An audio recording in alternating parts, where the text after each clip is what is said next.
మహిమ కలుగునుగాక. கர்த்தருடைய பரிசுத்த நாமத்திற்கு மகிமை உண்டாவதாக. ఈ సహవాస ప్రార్థన కూటానికి మీరందరి విధంగా కూడి రావటం చాలా సంతోషము. இந்த ஐக்கிய கூட்டத்திற்கு வந்ததான உங்கள் யாவரையும் வாழ்த்துகிறோம். అందరికీ వందనాలు. అందరికి వందనాలు. దేవునికి స్తోత్రములు. హెబ్రీయులకు రాసిన పత్రిక எபிரேயருக்கு எழுதின நிருபம் మొదటి అధ్యాయము முதல் அதிகாரம் 14వ వాక్యమును మనం చదువుకుందాం. 14ஆம் வசனத்தை வாசிக்கலாம். హెబ్రీ పత్రిక எபிரேயருக்கு எழுதின நிருபம் మొదటి అధ్యాయము முதல் அதிகாரம் 14వ వాక్యము. 14ஆம் வசனம். వీరందరూ இவர்கள் அனைவரும் రక్షణ ఎను స్వాస్థ్యమును పొందబో వారికి ரட்சிப்பை சுதந்திரிக்க போகிறவர்கள் நிமித்தம் పరిచారము చేయుటకై ஊழியம் செய்யும்படிக்கு పంపబడిన அனுப்பப்பட்டும் సేవకులైన ఆత్మలు కారా. பணிவிடை ஆவிகளாய் இருக்கிறார்கள் அல்லவா? మనం చదువుకున్న వాక్య భాగములో வாசித்த வேத பகுதியிலே రక్షణ స్వాస్థ్యమును పొందబోయే ఒక గుంపు జనాలు ఉన్నారు. ரட்சிப்பை சுதந்திரித்துக் கொள்ள போகிற ஒரு கூட்டம் உண்டு. వారికి పరిచర్య చేయుట కొరకై కొంతమంది నిర్ణయించబడ్డారు. அவர்களுக்கு ஊழியம் செய்யும்படியாய் சிலரை நியமித்தார். ఆ నిర్ణయించబడినటువంటి వారు நியமிக்கப்பட்டவர்கள் సేవకులైన ఆత్మలు అని వాక్యలో రాయబడింది. ஊழியம் செய்யும்படியான அனுப்பப்பட்ட ஆவிகள். ఇక్కడ ఈ వాక్యాన్ని మనం జాగ్రత్తగా గమనించాలి. இங்கே கவனமாய் பார்க்க வேண்டும். వీరందరూ, இவர்கள் எல்லோரும், వీరందరూ అన్నప్పుడు இவர்கள் எல்லோரும் என்று சொல்லும் போது దేవదూతలు అని పై వాక్యంలో రాయబడింది. மேல் வசனத்திலே தேவதூதர்கள் என்று காணப்படுகிறது. దేవదూతలందరూ, தேவதூதர்கள் எல்லோரும் రక్షణ స్వాస్థ్యమును పొందబోయే వారికి, ரட்சிப்பின் சுதந்திரத்தை பெற்றுக் கொள்ள போகிறவர்களுக்கு పరిచారము చేయుట కొరకై నిర్ణయించబడినటువంటి వారు. ஊழியம் செய்யும்படியாய் அவர்கள் எல்லோரும் அனுப்பப்படும் பணிவிடை ஆவிகளாய் இருக்கிறார்கள். అందుకొరకే దేవుడు వారిని పంపి ఉన్నాడు. அதற்காகவே அவர்களை அனுப்பினார். ప్రియమైన దేవుని బిడ్డలారా, பிரியமான தேவ ஜனமே, రక్షణ స్వాస్థ్యమును పొందబోయే జనులు, ரட்சிப்பை சுதந்திரித்துக் கொள்ள போகிற ஜனங்கள், వారు క్రీస్తు రక్తముతో కడగబడినటువంటి ప్రజలు. அவர்கள் கிறிஸ்து இயேசுவின் இரத்தத்தினால் கழுவப்பட்ட ஜனங்கள். రక్షణ అనేది దేవుడు వారికి స్వాస్థ్యముగా ఇచ్చారు. ரட்சிப்பு என்பது தேவன் அவர்களுக்கு சுதந்திரமாய் கொடுத்திருக்கிறார். ప్రభు మనకిచ్చిన స్వాస్థ్యము రక్షణ. ஆண்டவர் நமக்கு கொடுத்த சுதந்திரம் ரட்சிப்பு. దేనికైనా మనం వెల కట్టవచ్చును, కానీ ప్రభు మనకిచ్చిన రక్షణకి మనం వెల కట్టలేం. எதையாகிலும் நாம் விலை கொடுத்து வாங்கலாம். கர்த்தர் கொடுத்த ரட்சிப்பிற்கு விலை மதிப்பற்றது. ఎందుకంటే ప్రభు ఇచ్చిన రక్షణ చాలా విలువైనది. தேவன் கொடுத்த ரட்சிப்பு விலையேற பெற்றதா இருக்கிறது. కనుక మనమంతా ప్రభు ఇచ్చే రక్షణ మనం అనుభవిస్తున్నాం. ஆகவே ஆண்டவர் கொடுத்த ரட்சிப்பை நாம் அனுபவித்துக் கொண்டிருக்கிறோம். మనకు పరిచారము చేయుట కొరకై ప్రభు దేవదూతలని పంపి ఉన్నాడు. நமக்கு ஊழியம் செய்யும்படியாக தேவன் தேவதூதர்களை அனுப்பியிருக்கிறார். కనుక మనందరికీ పరిచర్య చేయుట కొరకై దేవదూతలు పంపబడి ఉన్నారు. ஆகவே நமக்கு ஊழியம் செய்யும்படியாக தேவதூதர்களை தேவன் அனுப்பியிருக்கிறார். మనుషుల ఎడల దేవదూతలు చేసే పరిచర్యలు ఉన్నాయి. మనుషనిடத்திலே தேவதூதர்கள் செய்கிற பணிவிடைகள் உண்டு. పరిశుద్ధ గ్రంథములో పలు సందర్భాల్లో దేవదూతలు మనుషులకి సేవలు చేసినట్లుగా చూస్తాం. பரிசுத்த வேதாகமத்திலே தேவதூதர்கள் பல சந்தர்ப்பத்திலே மனிதர்களுக்கு ஊழியம் செய்தது. దేవదూతలు కూడా కొన్ని గుంపులుగా వారు నిర్ణయించబడి ఉన్నారు. தேவதூதர்களும் சில கூட்டமாக நியமிக்கப்பட்டிருக்கிறார்கள்.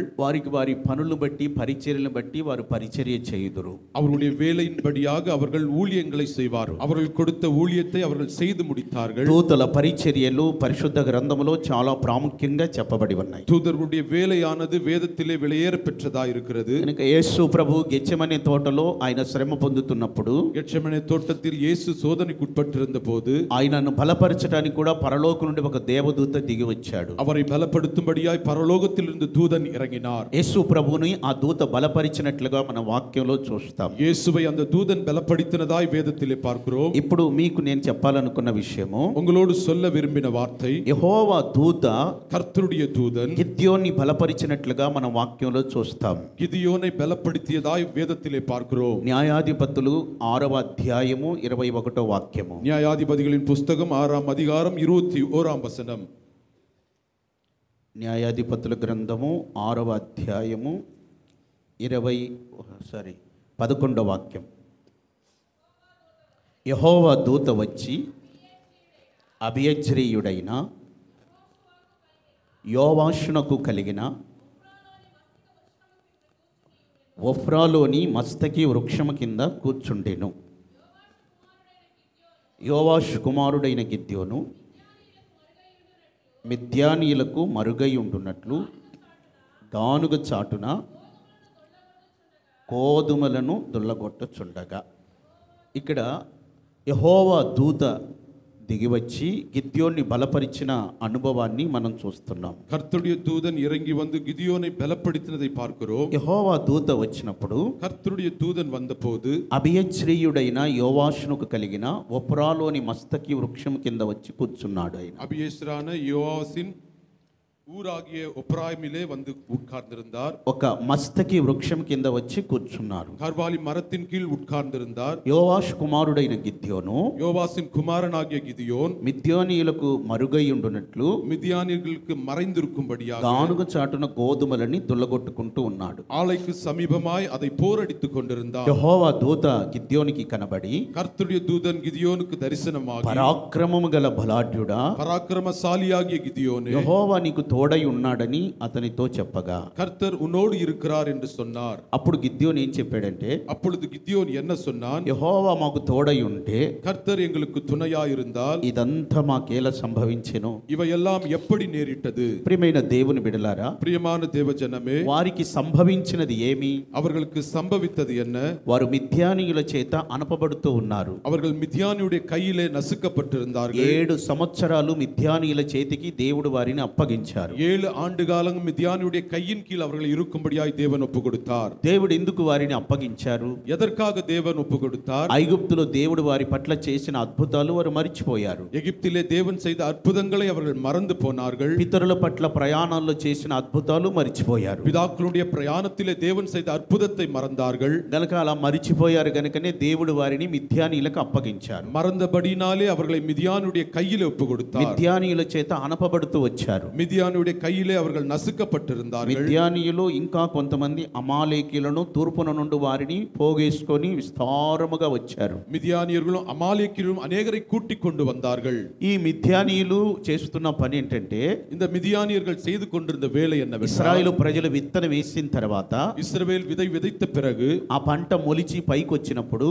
அந்த பயிர் விளைந்து விளைச்சலுக்கு வரும்போது ఆ పంటలన్నీ పాడు చేసేవారు. அதை எல்லாவற்றும் அழித்துக் கொண்டிருந்தார்கள். ఇశ్రాయేలుకి తిండి లేకుండా చేసేవారు. இஸ்ரவேல் மக்களுக்கு உணவில்லாமல் செய்தார்கள். ఆహార పదార్థాలు లేకుండా చేసేవారు. அவர்களுக்கு ஆகாரம் கிடைக்காதபடி செய்தார்கள். కనుక ఇశ్రాయేలీలు భయపడి అక్కడక్కడ కొండల్లో, గుహల్లో, లోయల్లో దాక్కుంటూ వచ్చారు. ஆகவே இஸ்ரவேல் மக்கள் பயந்து மலைகள் மத்தியிலே பதுங்கிக் கொண்டிருந்தார்கள். దేవుడు వారి మధ్యలోనికి ఒక దైవ సేవకుని పంపి వారిని హెచ్చరించారు. தேவன் அவர்கள் மத்தியிலே ஒரு ஊழியனை அனுப்பி எச்சரிப்பு கொடுத்தார். అప్పుడు వారు దేవునికి మొరపెట్టారు. அப்பொழுது அவர்கள் தேவனை நோக்கி கூப்பிட்டார்கள். దేవుడు వారి మొర ఆలకించి தேவன் அவருடைய கூப்பிடுதலை கேட்டு ఒక దూతని పంపారు. ஒரு தூதனை அனுப்பினார். ఆ వచ్చిన దూత ఎవరో తెలుసునా? வந்த தூதன் யார் தெரியுமா? యెహోవా దూత వచ్చెను. கர்த்தருடைய தூதன் வந்தான். యెహోవా దూత అని చెప్పబడినప్పుడల్లా கர்த்தருடைய தூதன் என்று சொன்னபோது మన ప్రభువైన యేసు అని మనం గుర్తించాలి. அது நம்முடைய ஆண்டவராகிய இயேசு என்று அறிந்து கொள்ள வேண்டும். యేసు ప్రభువునే అక్కడ ఒక దూతలాగా ఆయన పంపించారు. இயேசு கிறிஸ்துவை ஒரு தூதனாய் அங்கே காண்பிக்கிறார்கள்.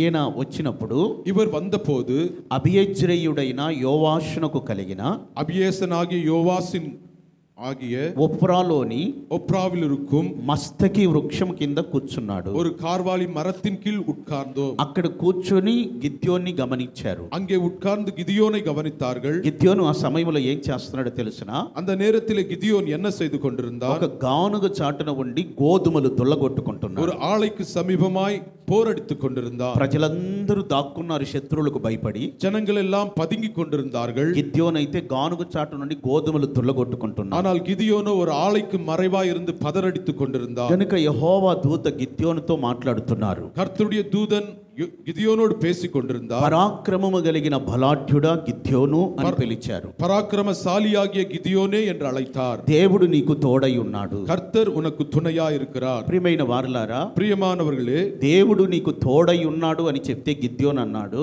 கர்த்தர் உன்னோடு இருக்கிறார் என்று கிதியோன் சொன்னபோது, ఆయన మాకు తోడై ఉంటే ఇదంతా మాకేలా సంభవిస్తుంది? அவர் எனக்கு துணையா இருந்தால் இதெல்லாம் ஏன் நடைபெறுகிறது? దేవుడు మాకు తోడై ఉంటే ఈ కష్టాలు మాకెందుకు వస్తాయి? தேவன் எங்களுக்கு துணை இருந்தால் இந்த கஷ்டங்கள் யுத்தங்கள் ஏன் దేవుడు நடைபெறுகிறது? మాకు తోడై ఉంటే ఈ సమస్యలు ఎందుకు వస్తాయి? கர்த்தர் எங்களுக்கு துணையா இருந்தால் இந்த பிரச்சனைகள் ஏன் வந்தது? మేము శత్రువుల చేత ఎందుకు అనపబడతాము நாங்கள் சத்துருடைய கையின் கீழ் ஏன் இருக்கிறோம் అని గిద్యోను నిరాశతో మాట్లాడారు. அவன் விரக்தியோடு கூட பேசிக் கொண்டிருந்தான். కానీ ప్రభు దూత ఆయన బలపరిచినట్లుగా మన వాక్యంలో చూస్తాం. கர்த்தருடைய தூதன் அவனை பலப்படுத்தினதாய் வேதத்திலே பார்க்கிறோம். అప్పుడు గిద్యోను చెప్పారు, அப்பொழுது கிதியோன் சொன்னான், మనష్షే గోత్రములో ఎన్నిక లేనిదే నా కుటుంబము, மனாசே கோத்திரத்திலே எண்ணிக்கை கற்ற என்னுடைய குடும்பமானது, నా కుటుంబంలో కూడా నేను కనిష్ఠుడనై ఉన్నాను என் குடும்பத்திலே நான் சிறியவனாய் இருக்கிறேன் అని తన యొక్క ఆ స్థితిని గురించి అక్కడ మాట్లాడుతూ వచ్చారు. அவன் தன்னுடைய நிலைமையை குறித்து அங்கே சொல்லிக் கொண்டிருக்கிறான். గిద్యోను మనష్షే గోత్రము, கிதியோன் மனச கோத்திரத்தை சேர்ந்தவன். తన తండ్రి కుటుంబంలో ఆయన చిన్నవాడై ఉన్నాడు. தன்னுடைய தகப்பன் வீட்டிலே அவன் எல்லாரிலும் சிறியவனாயிருந்தான்.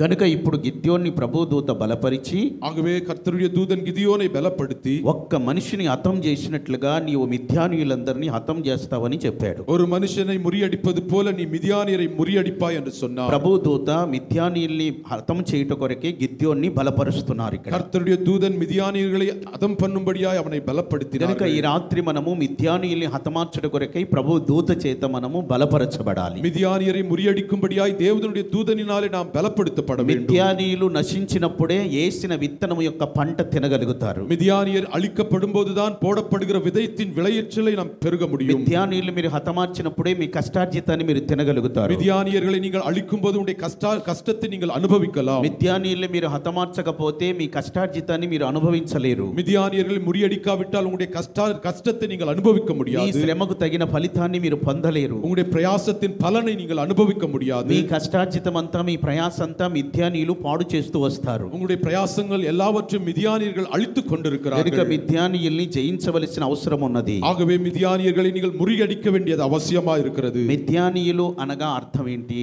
மிதியானியர் என்றால் அர்த்தம் என்ன? కలహములు జగడములు అని అర్థము. அவர்கள் சண்டையிடுகிறவர்களாய் இருக்கிறார்கள். మిథ్యానీయులు కలహాలు రేపేవారు. அவர்கள் கலங்கங்களை செய்கிறவர்கள். కలహాలు జగడాలు అవసరం మిథ్యానీయులకి. அவர்களுக்கு சண்டைகளும் கலங்கத்தை உண்டாக்கக்கூடியவர்கள். సమాధానం లేకుండా చేయటమే మిథ్యానీయుల ఆత్మ. சமாதானம் இல்லாமல் செய்வதுதான் மிதியானுடைய ஆவியாய் இருக்கிறது. కలహాలు గొడవలు ఎప్పుడు ఏదో కలహము గొడవలు రేపుతుండాలి. எப்போதும் ஏதேனும் சண்டையை எழுப்புவதுதான் அவருடைய வேலையாய் இருந்தது. ప్రశాంతంగా సమాధానంగా ఉండనివ్వరు మిథ్యానీయులు. அமைதியாய் சந்தோஷமாய் இருக்க விட மாட்டார்கள். ఈ మిథ్యానీయులు ఎవరో తెలుసునా? இந்த மிதியானியர்கள் யார் தெரியுமா?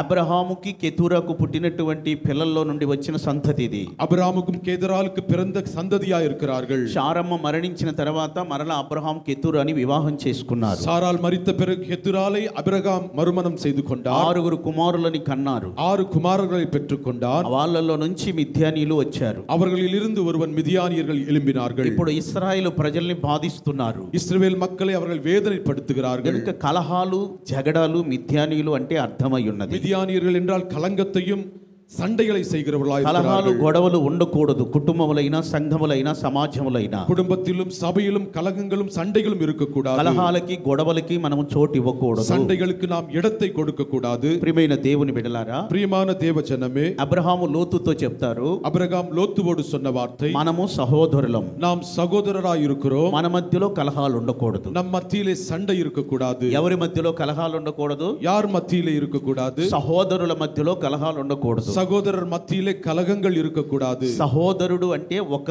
గర్భము ద్వారా జన్మించబడిన వారు. ஒரே கர்ப்பத்தில் பிறப்பவர்கள் சகோதரர்களாய் இருக்கிறார்கள். గనుక ఒక తల్లి గర్భం ద్వారా జన్మించినటువంటి సహోదరుల మధ్యలో కలహాలు ఉండకూడదు. ஒரு தாய் கருவிலே பிறந்த பிள்ளைகள் சகோதரர்களாய் இருக்கிறார்கள். அங்கே சண்டை இருக்கக்கூடாது. మనం ఇక్కడ అనేక రకాలైన ప్రజలమైనప్పటికీ ఒక తండ్రికి పుట్టిన పిల్లలం మనమంతా. அநேக ஜனங்களாய் நாம் இருந்தாலும் நாம் எல்லாம் ஒரே தகப்பனுக்கு பிறந்த பிள்ளைகள். ఆయనే మన పరలోకపు తండ్రి. அவர்தான் நம்முடைய பரலோக பிதாவாய் இருக்கிறார். కనుక ఆయన సత్యవాక్య సంకల్పము చొప్పున మనందరినీ కన్నాడు. அவருடைய சத்திய வார்த்தையினாலே நம்மை அனைவரும் அவர் ஜெனிப்பித்திருக்கிறார். క్రీస్తు ద్వారా మనందరినీ కన్నాడు. கிறிஸ்து இயேசுவினாலே நாம் பிறந்திருக்கிறோம். సత్యవాక్యమే క్రీస్తు. சத்திய வார்த்தையே கிறிஸ்துவாய் இருக்கிறார். క్రీస్తు ద్వారా మనందరినీ కన్నాడు ఆయన. கிறிஸ்து இயேசுவினாலே நம்மை பெற்றிருக்கிறார். కనుక మనమంతా దేవుని పిల్లలం. ஆகவே நாம் அனைவரும் தேவனுடைய பிள்ளைகளாய் இருக்கிறோம். మన మధ్యలో కలహాలు ఉండకూడదు. நம் மத்தியிலே கலகங்கள் இருக்கக்கூடாது. మన మధ్యలో గొడవలు ఉండకూడదు. ఉండకూడదు. நம் மத்தியிலே சண்டைகள் இருக்கக்கூடாது. అబ్రహాము అదే చెప్తున్నారు. அபிரகாம் அதைதான் சொன்னார். మన మధ్యలో కలహాలు ఉండకూడదు. நம் மத்தியிலே கலகங்கள் இருக்கக்கூடாது. కనుక మనం వేరైపోదాము. ஆகவே நாம் பிரிந்து போகலாம். వాళ్ళు అబ్రహాము వేరవ్వాలన్నది కలహాలకు వేరవ్వాలని చెప్పాడు.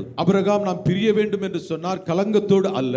లోతు అనుకున్నాడు అబ్రహాముకే వేరైపోవాలనుకున్నాడు. லோத்து நினைத்தான் நாம் அபிரகாமுக்கு தூரமாக வேண்டும் என்று நினைத்துக் கொண்டான். ప్రియమైన దేవుని బిడ్డలారా, பிரியமான தேவஜனமே, కలహాలకి కారణం ఏంటి? கலங்கங்களுக்கு காரணம் என்ன? సామెతల గ్రంథము 10:12 వాక్యము. நீதிமொழிகள் 10ஆம் அதிகாரம் 12ஆம் வசனம். పగ కలహము రేపును అని ఇక్కడ వాక్యంలో రాయబడింది. பகை கலங்கத்தை உண்டாக்கும் என்று வேதம் சொல்கிறது. ప్రేమ దోషములు కప్పును అని అక్కడ రాయబడి ఉన్నది. அன்பு சகல தோஷத்தையும் மறைக்கும் என்று பார்க்கிறோம். ప్రియమైన దేవుని బిడ్డలారా, பிரியமான தேவஜனமே, పగ అనేది కలహాలని రేపుతుంది. பகைமையானது கலங்கத்தை உண்டாக்கக்கூடியது. గనుక మనము పగకి మనం చోటు ఇవ్వకూడదు. ஆகவே சண்டைக்கு நாம் இடத்தை கொடுக்க கூடாது. ప్రేమ దోషములన్నిటినీ కప్పుతుంది. அன்பானது எல்லா பாவத்தையும் மறைக்கக்கூடியது. కలహాలకి కారణం ఏంటంటే పగ. கலங்கத்துக்கு காரணம் பகைதான் இருக்கிறது. పగ అనే స్వభావము దేవుని బిడ్డల్లో ఉండకూడదు. பகையானது தேவ பிள்ளைகளுக்குள் இருக்கக்கூடாது. ఎందుకంటే అది సర్పము యొక్క స్వభావం. அது சர்ப்பத்தினுடைய சிந்தையாய் இருக்கிறது. సర్పం ఏం చేస్తుందంటే పగబడుతుంది. சர்ப்பமானது பகையோடு கூட காணப்படும். పగబట్టి అది కాటేసేదాకా అది విడిచిపెట్టదు. அது పగயோடு அதை கடிக்கும் வரை கொற்றும் வரைக்கும் அது விட்டு விடாது. దేవుని బిడ్డల యొక్క స్వభావము సర్ప స్వభావం వలె ఉండకూడదు. தேவ ஜனத்தினுடைய சுபாவம் சர்ப்பத்தின் சுபாவத்தை போல் இருக்கக்கூடாது. అయితే ప్రజలు అదే స్వభావం కలిగి ఉన్నారు. ஆனால் ஜனங்கள் அந்த சுபாவத்தை உடையவர்களாய் இருக்கிறார்கள். అందుకే బాప్తిసం ఇచ్చే యోహాను చెప్పారు, ஆகவே ஞானஸ்நானம் யோவான் சொன்னான், సర్ప సంతానమా, விரியான் பாம்பின் குட்டிகளே. ఆయన ఏమని పిలిచాడు ప్రజల్ని? அவர் என்ன என்று అழைத்தார்? సర్ప సంతానం అని పిలిచారు. பாம்பின் சந்ததியே என்று சொன்னார். అయితే వాళ్ళు ఏమనుకున్నారో తెలుసునా? அவர்கள் என்ன నిனைத்தார்கள்? మేము అబ్రహాం సంతానము అన్నారు. நாங்கள் అబ్రహామిன் సంతதி என்று சொன்னார்கள். బాప్తిసం ఇచ్చే యోహాను చెప్పారు, யோவான் ஞானஸ்நானம் சொன்னார், మీరు సర్ప సంతానము అని చెప్పారు. நீங்கள் సర్పத்தின் சந்ததி என்று சொன்னார். ఎందుకంటే అబ్రహాములో ఉన్న క్రియలు వాళ్ళలో లేవు. ஏனென்றால் அபிரகாமுக்குள் இருந்த கிரியைகள் அவர்களுக்கு இல்லை. అబ్రహాములో ఉన్న స్వభావం వాళ్ళలో లేదు. அபிரகாமுக்குள் இருந்த சுபாவங்கள் கிடையாது. సర్ప స్వభావం ఎలా ఉంటుందో, சர்ப்பத்தின் சுபாவம் எப்படி இருக்குமோ, సర్పానికి పుట్టిన పిల్లలు ఎలా ఉంటారో, சர்ப்பத்தின் பிள்ளைகள் எப்படி இருப்பார்களோ ఆ స్వభావాలు వాళ్ళలో కనబడుతున్నాయి. அந்த சுபாவத்தின்படி அவர்கள் இருந்தார்கள். అందుకే ఆయన చెప్పారు, సర్ప సంతానమా. ஆகவே சர்ப்பத்தின் சந்ததியே என்று சொன்னார். పగబట్టేటటువంటి పిల్లలు, பகையோடு இருக்கிற ஜென்மமாய் இருந்தார்கள். ప్రియమైన దేవుని బిడ్డలారా, பிரியமான தேவ பிள்ளையே, పగ అనేది కలహాలు రేపుతుంది. பகை விரோதங்களை உண்டாக்கும். సహోదరుల మీద సహోదరులకి పగ ఉండకూడదు. சகோதரருக்குள்ளே பகைமை இருக்கக்கூடாது. కనుక ఒకరి మధ్యలో ఒకరికి పగ అనేది మంచిది కాదు. ஒருவரிடத்தில் ஒருவருக்கு பகை விரோதங்கள் இருக்கக்கூடாது. కనుక మనం ఎవరి మీద పగబట్టాల్సిన అవసరం లేదు. ஆகவே யார் மீதும் நாம் பகையோடு இருக்கக்கூடாது. ప్రేమ దోషములు కప్పుతుందని వాక్యంలో రాయబడి ఉన్నది. அன்பானது எல்லா துன்பத்தையும் மறைக்கக்கூடியதா இருக்கிறது.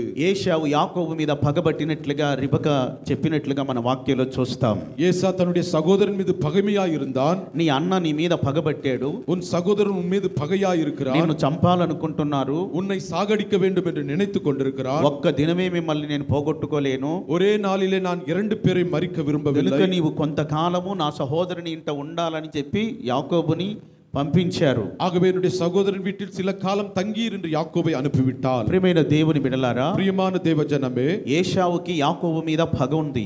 ஏசாவிற்கு யாக்கோபின் மீது கோபம் உண்டு. 20 సంవత్సరాలైన తర్వాత మరలా యాకోబు తిరిగి వచ్చారు. 20 ஆண்டு காலம் கழித்து மீண்டும் திரும்பி வந்தான். అప్పుడు యాకోబు అనుకున్నారు, తన అన్న పగబట్టాడు కదా, ఆ పగ అలాగే ఉంటుంది అనుకున్నారు. யாக்கோபு நினைத்தான், என்னுடைய சகோதரன் பகையோடு இருப்பான், அப்படிதான் இருப்பான் என்று நினைத்தான். అయితే యాకోబుని ఏశావు సమీపించినప్పుడు யாக்கோபை ஏசா எதிர்கொண்ட போதோ వారు ఒకరిని ఒకరు కౌగలించుకున్నారు. அவர்கள் ஒருவரை ஒருவர் அணைத்துக் கொண்டார்கள். ఏశావు తన సహోదరుడైన యాకోబును కౌగలించుకొని ஏசா தன்னுடைய சகோதரனை அணைத்துக் கொண்டு మెడ మీద పడి ముద్దు పెట్టుకొని தன்னுடைய தோளின் மேல் சாய்ந்து முத்தம் கொடுத்து ఏడ్చి కన్నీళ్లు పెట్టుకున్నాడు. அவன் அழுது கொண்டிருந்தான். ఎందుకంటే తన సహోదరుడు 20 సంవత్సరాలుగా తనకు దూరం అయ్యాడు. தன்னுடைய சகோதரன் 20 ஆண்டு காலம் தூரமாய் இருந்தான். అప్పుడు ఏదో కోపం మీద పగ పెట్టుకొని చంపుతానన్నాడు. ஒரு காலத்திலே கோபத்தோடு பகையோடு అழிப்பேன் என்று சொல்லிக் கொண்டிருந்தான். కానీ ఆ కోపము ఆ పగ అలాగే ఏశావులో నిలిచి ఉండలేదు. அந்த கோபமானது அந்த பகை ஏசாவிற்குள் அப்படியே இருக்கவில்லை. తన సహోదరుడు వచ్చినప్పుడు ఆయనకు ప్రేమ పొర్లుకొచ్చింది. தன் சகோதரனை கண்டபோது அவனுக்குள் அன்பு பொங்கி வழிந்தது. తన సహోదరుని కౌగిలించుకొని కౌగిలించుకొని ముద్దు పెట్టుకొని కన్నీళ్లు విడిచాడు. தன்னுடைய சகோதரனை அணைத்துக் கொண்டு கண்ணீர் விட்டான். ఆయన ఏం చెప్పాడు తెలుసునా? அவன் என்ன சொன்னான் தெரியுமா? మన ఇద్దరం కలిసే ఉందామని చెప్పారు. நாம் இருவரும் இணைந்திருக்கலாம் என்று మన சொன்னான். ఇద్దరం కలిసే ఉందాము, நாம் இருவரும் இணைந்திருக்கலாம், మనం కలిసే జీవిద్దాము, நாம் இணைந்தே வாழலாம். మన తండ్రికి మనం ఇద్దరమే కదా కుమారులం, நம்முடைய தகப்பனுக்கு நாம் இருவர்தான் குமாரர்கள். నేను నిన్ను చంపుతాననుకున్నవి నేను చంపను, நான் உன்னை சாகடிப்பேன் என்று நினைத்தால் செய்வது இல்லை. మనం కలిసే ఉందాము, நாம் இணைந்து ஜீவிக்கலாம். పగలేదు. பகை இல்லை. ప్రియమైన దేవుని బిడ్డలారా, பிரியமான தேவ பிள்ளையே, యాకోబు మీద ఏశావుకి ప్రేమ పొర్లుకొచ్చింది. யாக்கோபுக்கு ஏசாவின் மீது அன்பு பொங்கி ఆ வழிந்தது. ప్రేమ దోషములన్నిటినీ కప్పేసింది. அந்த அன்பு எல்லா பாவத்தையும் மூடிவிட்டது. కనుక ప్రేమ దోషములని కప్పుతుంది. அன்பு சகல பாவத்தையும் மூடும். దావీదు అబిషాలోముకి భయపడి అరణ్య మార్గముగా ఒలీవల కొండ ఎక్కి మహనయిం ప్రాంతానికి వెళ్ళారు. தாவீது அப்சலோமுக்கு பயந்து அந்த ஒலிவ மலைத்தின் மீது மகனீம் என்கிற இடத்திற்கு போனான். ఆయన వెళ్ళేటప్పుడు బహురీము అనే ప్రాంతానికి వచ్చారు. அவன் போகும்போது பகரீம் என்கிற ஒரு இடத்திற்கு சேர்ந்தான். అక్కడ ఒక వ్యక్తి షిమి ఉన్నాడు. దావీదుని దూషిస్తూ వచ్చారు. அங்கே சிமி என்கிற ஒரு மனிதன் தாவீதை தூஷித்துக் கொண்டிருந்தான். నీవు దుర్మార్గుడవి చీ పో అంటూ దూషిస్తూ వచ్చారు. நீ துர்மார்க்கமான மனிதன் என்று அவரை தூஷித்துக் கொண்டிருந்தான். దుమ్ము ఎగరగొట్టుచు రాళ్ళు విసురుతూ వచ్చాడు. அவரை தூஷணமான வார்த்தைகளோடு துன்பப்படுத்திக் கொண்டிருந்தான். మరి యోవాబు యొక్క సహోదరుడైన అభిషై ఒక్క పోటు పొడిచి నేను చంపొస్తానని అడిగాడు. யோவாபின் குமாரன் அபிஷேக் அவனை ஒரே முறை குற்றி விடுகிறேன் என்று சொன்னபோது కానీ దావీదు ఇష్టపడలేదు. தாவீது அது விரும்பவில்லை. చాలా కాలమైన తర్వాత అబ్షాలోముకి దావీదుకి యుద్ధం జరిగింది. అనేక ఆండుகள் கழித்த பிறகு அப்சலோமுக்கு தாவீதோடு யுத்தம் நடைபெற்றது. ఆ యుద్ధములో అబ్షాలోము మరణించాడు. அந்த யுத்தத்திலே அப்சலோம் மரித்து போனான். యోవాబు అబ్షాలోముని చంపేశాడు. யோவாப் அப்சலோமை சாகடித்தான். తర్వాత తిరిగి మరలా దావీదు యెరూషలేముకు వచ్చారు. மீண்டுமாய் திரும்பி எருசலேமுக்கு தாவீது வந்தார். యెరూషలేముకు వచ్చేటప్పుడు షిమి భయపడ్డాడు. எருசலேமுக்கு வந்தபோது சிமி பயந்து கொண்டிருந்தார். వెళ్ళేటప్పుడు నేను దూషించాను కదా, அவர் போகும்போது நான் தூஷித்தேனே, ఇప్పుడు నన్ను చంపేస్తాడేమో, இப்பொழுது என்னை சாகடிப்பாரோ. గనుక ముందుగా వెళ్ళి దావీదు దగ్గరికి వెళ్ళి క్షమాపణ కోరాడు. ஆகவே தாவீதினிடத்திற்கு போய் தன்னை மன்னிக்கும்படி வேண்டிக் கொண்டார். ప్రాణ భిక్ష పెట్టమని అడిగాడు. எனக்கு உயிர் பிச்சை கொடும் என்று கேட்டுக்கொண்டார். నేను నిన్ను చంపనని దావీదు చెప్పాడు. தாவீது சொன்னான், நான் உன்னை சாகடிக்க மாட்டேன் என்று. అప్పుడు షిమి కూడా అనుకున్నాడు, ఇక నాకు మరణం లేదు, దావీదు నన్ను చంపడు అనుకున్నాడు. சிமியும் நினைத்தான், இனி நான் மரிப்பதில்லை, தாவீது என்னை சாகடிக்க மாட்டார் என்று. కానీ దావీదుకు నిండు వృద్ధాప్యం వచ్చింది. தாவீது முதிர் வயது உள்ளவனாய் ஆனபோது సొలొమోనుకి పట్టాభిషేకం జరిగింది. சாலமோனுக்கு தன்னுடைய பட்டத்தை கொடுத்த போது సొలొమోను పిలిచి దావీదు చెప్తున్నారు, சாலமோனை அழித்து தாவீது சொன்ன வார்த்தை, షిమి అనేవాడు ఒకడు ఉన్నాడు, சிமி என்கிற ஒரு மனிதன் உண்டு, వాడు నేను మహనీయముకి వెళ్ళేటప్పుడు నన్ను దూషించాడు, மகனீமுக்கு நான் போகும்போது என்னை தூஷித்தான். కనుక నువ్వు మంచి సుబుద్ధి కలిగిన వాడవు, ஆகவே நீ நல்ல புத்தியுள்ள மனுஷன். వాడు నెరిసిన వెంట్రుకలతో సమాధికి వెళ్ళకూడదు, அவன் நரமயிரோடு சமாதியிலே போகாதபடிக்கு రక్తముతోనే వాడు సమాధికి వెళ్ళాలి. அவன் ரத்தத்தோடு கூட கல்லறைக்கு போக నీవు வேண்டும். ఏది చెయ్యాలో నీకు బాగా తెలుసు, எது செய்ய வேண்டுமோ நீ அறிவாய், అది నువ్వు జరిగించాలని చెప్పారు. அதை நீ நிறைவேற்ற வேண்டும். ఆనాడు దూషించాడు గనుక దావీదు చనిపోయేదాకా షిమి మీద ఏముంచాడు? அன்று தூஷித்ததினாலே சிமி அன்றைய நாள் வரை என்ன வைத்தார்? ఏముంది దావీదుకు లోపల చెప్పాలి. షిమి వెళ్ళి క్షమించమని అడిగినప్పుడు ప్రేమగా చెప్పాడు, నేను నిన్ను చంపను, నేను క్షమించానని. சிமியை கேட்டபோது என்னை சாகடிக்காதே என்று பிச்சை கேட்டபோது உன்னை அழிக்க மாட்டேன் என்று சொன்னார். కానీ మరణ దినాలు సమీపించినప్పుడు సొలొమోనుకు చెప్పాడు, மரணத்தின் நாட்களிலே தன்னுடைய குமாரனுக்கு சாலமோனுக்கு அறிவித்தார், సాధారణమైన మరణం రాకూడదు, அவன் అతనికి சாதாரணமாய் மரிக்க கூடாது, అతని రక్తంతోనే సమాధికి వెళ్ళాలి. அவன் ரத்தம் சிந்துதலோடு மரிக்க வேண்டும். దావీదు ప్రేమగా పైన మాట్లాడినప్పటికీ ఆయన హృదయములో షిమీని గురించి ఏమున్నది? தாவீது அன்பாய் பேசினாலும் சிமியை குறித்து தன்னுடைய இருதயத்திலே என்ன இருந்தது? ఆయన హృదయములో పగ ఉన్నది. தன்னுடைய இருதயத்திலே பகை ఒకడు இருந்தது. ప్రేమగా మాట్లాడొచ్చుండినను అతని హృదయములో పగ ఉంటుందని సామెతల్లో రాయబడింది. ஒரு அன்பாய் பேசினாலும் தன்னுடைய இருதயத்திலே விரோதங்கள் இருக்கும் என்று வேதம் சொல்கிறது. కొంతమంది మీతో ప్రేమగా మాట్లాడితే మీరు అనుకుంటారు, నా మీద ఎంతో ప్రేమ ఉంది అని మీరు అనుకుంటారు. சிலர் உங்களோடு அன்பாய் பேசும்போது என் மீது இவர்கள் அன்பாய் இருக்கிறார்கள் என்று நினைப்பீர்கள். కానీ వారి హృదయ అంతరంగంలో పగ ఉంటున్నది. அவருடைய இருதயத்திலே பகைமை இருந்திருக்கும். ఈ పగ కలహాలు రేపుతుంది. இந்த பகை விரோதங்களை உண்டாக்கும். ఇది మిథ్యానీయుల యొక్క ఆత్మై ఉన్నది. இது మిదియానుடைய ఆవియాய் இருக்கிறது. ఇది మిథ్యానీయుల యొక్క స్వభావం. இது మిదియానుடைய சுபாவங்களாய் இருக்கிறது. సామెతల గ్రంథం 28వ అధ్యాయము நீதிமொழிகள் 28ஆம் அதிகாரம் 25వ వాక్యము 25ஆம் வசனம். పేరాశ గలవాడు కలహము రేపును, యెహోవా యందు నమ్మిక ఉంచువాడు వర్ధిల్లును. దేవునికి మహిమ కలుగును గాక. పేరాశ గలవాడు కలహమును రేపును, பெருநெஞ்சுள்ளவன் கலகத்தை உண்டாக்குவான்.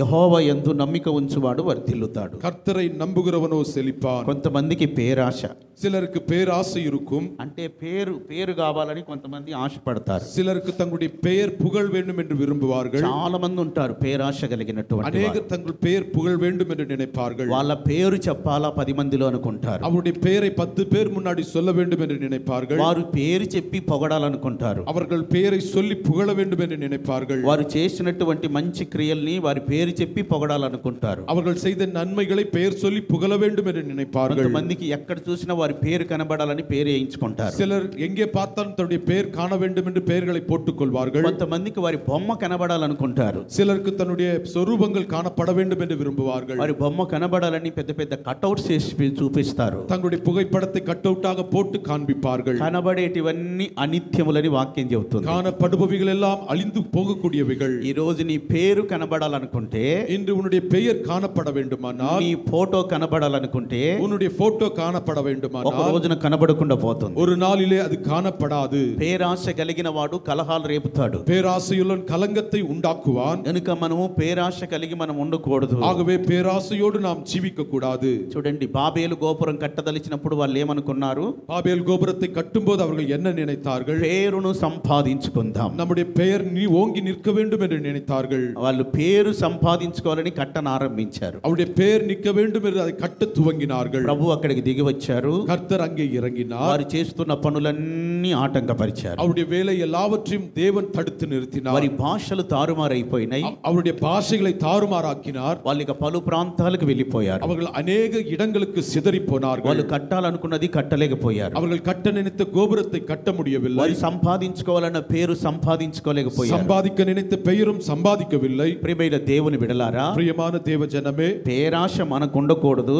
பேராசை நமக்கு இருக்கக்கூடாது. మన పేరు ప్రభు పిలవాలి. நம்முடைய பெயரை கர்த்தர் அழைக்க வேண்டும். మన పేరుని ప్రభు అనౌన్స్మెంట్ చేయాలి. நம்முடைய பெயரை கர்த்தர் பிரகடன செய்ய வேண்டும். వాక్యంలో రాయబడింది, வேதத்தில் எழுதப்பட்டது, ఎవ్వరికి తెలియని ఒక కొత్త పేరుతో దేవుడు మనల్ని పిలుస్తాడని. யாருக்கும் தெரியாத ஒரு பெயரினால் தேவன் நம்மை அழைப்பார். కనుక ఆ రోజు మనకి ఎంతో గొప్ప సంతోషము. அந்த நாளிலே பெரிய இன்பமான சந்தோஷம் உண்டாகும். మన పేరు ప్రఖ్యాతులు ప్రభు తీసుకురావాలి. நமக்கு பெயரையும் புகழ்ச்சியும் தேவன் உண்டாக்க வேண்டும். మన పేరు, మనం పేరాశ కలిగి మన పేరు అందరికీ తెలియాలి, మనం అందరికీ పరిచయం కావాలని మన గురించి మనమే ప్రచారాలు చేసుకొని చాటించినట్లయితే, நம்முடைய பெயர் அநேகருக்கு தெரிய வேண்டும், நம்மை நாமே புகழ்ந்து கொண்டால், ఒక రోజు నా పేరు కనబడకుండా పోతుంది. ஒரு நாளிலே அந்த பெயர் இல்லாமல் போகும். కనుక పేరాశ కలిగిన వాడు కలహాలు రేపుతూ వస్తాడు. ஆகவே பேராசை உள்ள விரோதங்களை உண்டாக்கக்கூடியவனாய் இருக்கிறான். ఇట్లాంటి కలహాలన్నీ మనకు ఉండకూడదు. இப்பேற்பட்ட கலகங்கள் நமக்கு இருக்கக்கூடாது. ఈ పేరాశ కలిగి కలహాలు రేపేది అది మిథ్యానీయుల యొక్క స్వభావం. பேராசையோடு கலங்கத்தை உண்டாக்கக்கூடியவர் மிதியானுடைய ఈ சுபாவமாய் మిథ్యానీయుల యొక్క స్వభావాన్ని మనం చంపివేయాలి. மிதியானுடைய சிந்தையை நாம் அழித்து போட வேண்டும். ఈ స్వభావాలన్నీ మనలో ఉండకూడదు. இந்த சிந்தைகள் நமக்குள் இருக்கக்கூடாது. ఇక్కడ ప్రభు దూత గిద్యోన్ని బలపరుస్తున్నట్లుగా మనం వాక్యంలో చూసాం. கர்த்தருடைய தூதன் கிதியோனை பலப்படுத்தினதாக வேதத்திலே பார்த்தோம். కనుక ఇక్కడ ఈ మిథ్యానీయుల్ని జయించడానికి గిద్యోను బలపరచబడుతున్నారు. மிதியானியர்களை முறியடிக்கும்படியாக கிதியோனை தேவன் பலப்படுத்தினார். ప్రభు దూత దిగి వచ్చినప్పుడు ఆయన ఎక్కడికి వచ్చారు? கர்த்தருடைய தூதன் அவர் இறங்கின போது எங்கே வந்தார்? ఆయన అభియశ్రీయుడైన యోవాషునకు కలిగిన அபியேசனாகிய யோவாசுக்கு உண்டான ఒఫ్రాలోని మస్తకి వృక్షం కింద కూర్చున్నాడు. ஒஃப்ரா என்கிற கார்வாலி மரத்தின் கீழ் உட்கார்ந்தான். అభియజ్రేయుడు అంటే తండ్రియే సహాయము అని అర్థం. அபியேசர் என்றால் தகப்பனே சகாயர் என்ற அர்த்தம். మిథ్యానీయుల యొక్క ఆత్మని మనం జయించవలనంటే மிதியானியருடைய ஆவியை ஜெயிக்க வேண்டுமானால் మనకు తండ్రి సహాయం అవసరం. நமக்கு தகப்பனுடைய சகாயம் அவசியமா இருக்கிறது. తండ్రి సహాయం లేకుండా మనం జయించలేం. தகப்பனுடைய துணை இல்லாமல் ஜெயிக்க முடியாது. అందుకే మనకు దేవుని సహాయం కావాలి.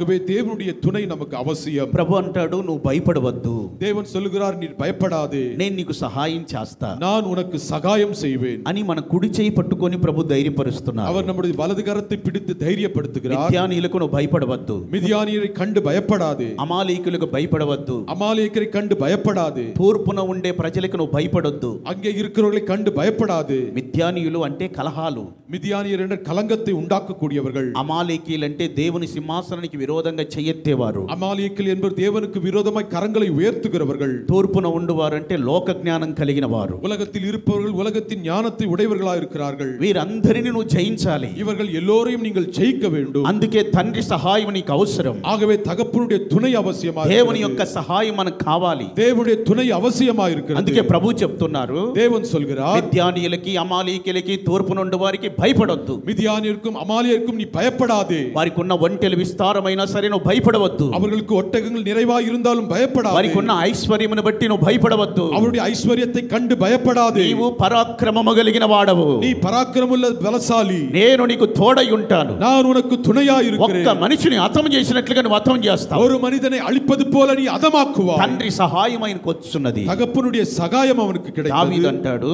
தாவீது சொல்கிறார் 18వ కీర్తన 29వ వాక్యములో, 18ஆம் சங்கீதம் 29ஆம் నా வசனத்திலே, దేవుని సహాయం వలన నేను సైన్యమును జయిస్తాను. என்னுடைய தேவனுடைய துணையினாலே நான் சேனையை ஜெயிப்பேன். నా దేవుని సహాయం వలన నేను ప్రాకారాలు దాటుతాను. என்னுடைய தேவனுடைய துணையினாலே நான் பிராகாரங்களை தாண்டுவேன். తండ్రి యొక్క సహాయం వలన தகப்பனுடைய మన துணையினாலே సైన్యమును జయించగలుగుతాము. நாம் சேனைகளை ஜெயிக்கலாம். తండ్రి సహాయం లేకపోతే தகப்பனுடைய துணை మన இல்லாமல் సైన్యమును జయించలేము. நாம் சேனையை ஜெயிக்க முடியாது. కనుక మన సైన్యము జయించినట్లుగా తండ్రి సహాయం మనకు కావాలి. சேனையை ஜெயிக்கும்படியாய் தகப்பனுடைய துணை நமக்கு அவசியமாய் కలహాలు గొడవలు జగడాలన్నీ జయించాలి.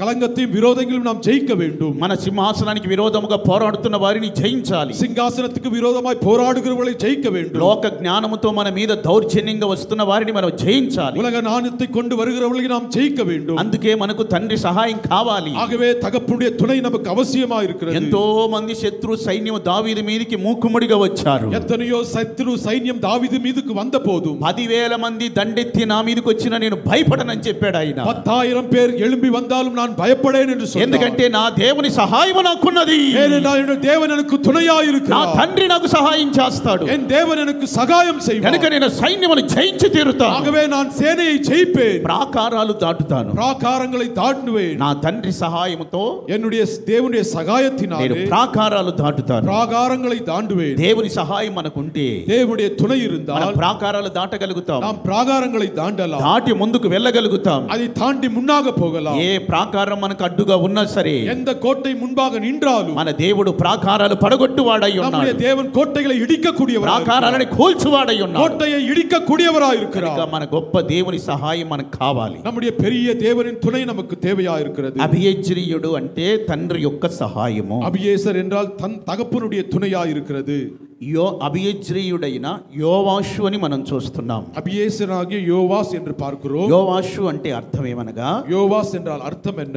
యెహోవాయే నా బలము. கர்த்தரே என் பலனா இருக்கிறார். దేవుడు మనకు బలమై ఉండాలి. கர்த்தர் நமக்கு பலனா இருக்க வேண்டும். అప్పుడే మనం ఈ శత్రువుల్ని జయించగలుగుతాం. அப்பொழுது சத்துருவை ஜெயிக்கலாம். మన బలముతో మనం జయించలేం. நம்முடைய பலத்தினால் ஜெயிக்க முடியாது. మనకున్న శక్తి సామర్థ్యములతో జయించలేం. நம்முடைய வல்லமையினால் ஜெயிக்க முடியாது. దేవుడు మనకు బలమై ఉండాలి. தேவன் நமக்கு பலனா இருக்க வேண்டும். దేవుడు మనకు బలమై ఉంటే தேவன் நமக்கு பலனா இருந்தால் మనము ఈ కార్యములన్నీ జయించగలుగుతాం. நாம் இந்த காரியத்தை ஜெயிக்கலாம். కనుక మన బలం ఎవరు? ஆகவே நம்முடைய பலன் யார்? మన ప్రభువే మన బలం. நம்முடைய தேவனே நமக்கு பலன். మన దేవుడే మనకు బలమై ఉన్నాడు. நம்முடைய தேவனே நமக்கு பலனா இருக்கிறார். ప్రియమైన దేవుని బిడ్డలారా, பிரியமான தேவ ஜனமே, ఆయన బలము చేత அவருடைய பலத்தினாலே శత్రువులందరినీ తారుమారు చేసినట్లుగా వాక్యంలో చూస్తాం. சத்துருக்களை எல்லாரையும் சிதறடித்தான் என்று பார்க்கிறோம். 44వ కీర్తన 44ஆம் சங்கீதம் 2వ వాక్యము. 2ஆம் வசனம். 44వ కీర్తన 2వ వాక్యం.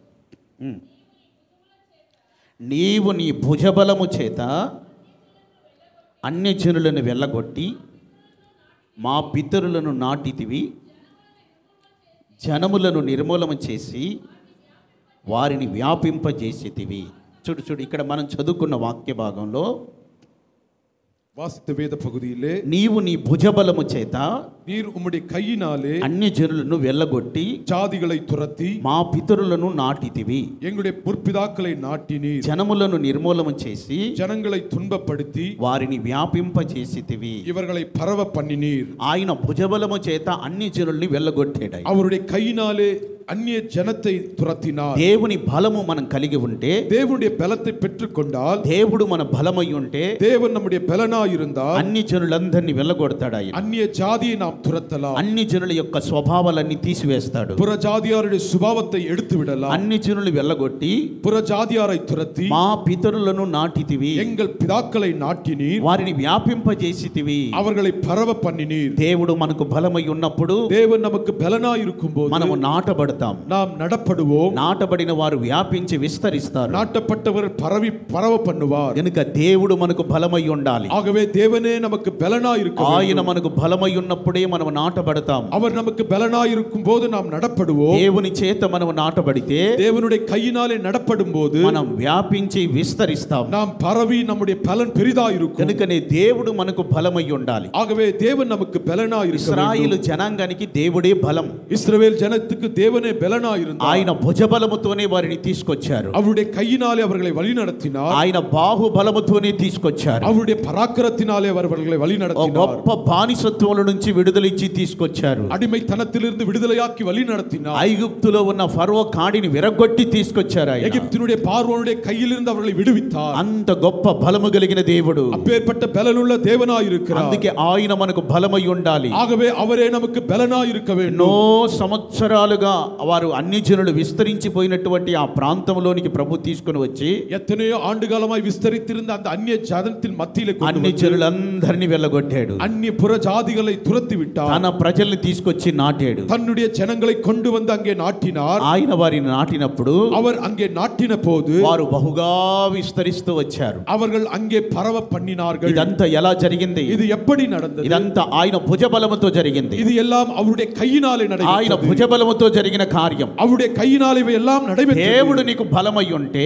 தேவன் உனக்கு பலனாய் இருந்தார். ప్రభు నిన్ను నాటుతాడు. தேவன் உன்னை நாட்டி నీవు విస్తరిస్తావు. நீ பலன் கொடுப்பவனாய் నీవు இருப்பாய். వ్యాపిస్తూ ఉంటావు. நீ பரவ பண்ணுவாய். ప్రభు నీ వ్యాపారములో నిన్ను నాటాలి. தேவனுடைய வியாபாரத்திலே நாட்ட నీ வேண்டும். ఉద్యోగములో నిన్ను నాటాలి. உன்னுடைய வேலை ஸ்தலத்திலே நாட்ட வேண்டும். సంఘములో ప్రభు నిన్ను నాటాలి. சபையிலே உன்னை நாட்ட నీ வேண்டும். వ్యాపారములో నువ్వు నాటబడినప్పుడు உன்னுடைய வியாபாரத்திலே நடப்படும் నీ போது వ్యాపారము ఉద్యోగము విస్తరిస్తూ వెళ్తాయి. உன்னுடைய வியாபாரம் வேலை నువ్వు விரிவாக்கப்படும். వ్యాపించి అభివృద్ధి చెందుతావు. உன்னுடைய வேலைகள் விரிதாக ఎందుకంటే ஆசீர்வதிக்கப்படும். దేవుని చేత నువ్వు నాటబడుతున్నావు. ஏனென்றால் தேவனாலே நீ நடப்பட்டு ఆయన భుజబలము చేత నాటబడుతున్నావు. அவருடைய கையினாலே நடப்பட்டு కనుక నీ இருக்கிறாய். విస్తరిస్తావు. ஆகவே நீ விரிதாய் பலன் கொடுப்பாய். మనకు దేవుడు బలమై ఉండాలి. ஆகவே தேவன் நமக்கு பலனாய் இருக்க అప్పుడే வேண்டும். మన శత్రువులు జయించగలుగుతాం. அப்பொழுது சத்துருவை நாம் అన్ని ஜெயிக்கலாம். జైలు జయించగలుగుతాం. புற ஜாதியாரை நாம் వారిని ஜெயிக்கலாம். మనం నిర్మూలపరచగలుగుతాం. அவர்களை நாம் அதமாக்கலாம். 74వ కీర్తన 74ஆம் சங்கீதம் 13వ వాక్యము. 13ஆம் வசனம்.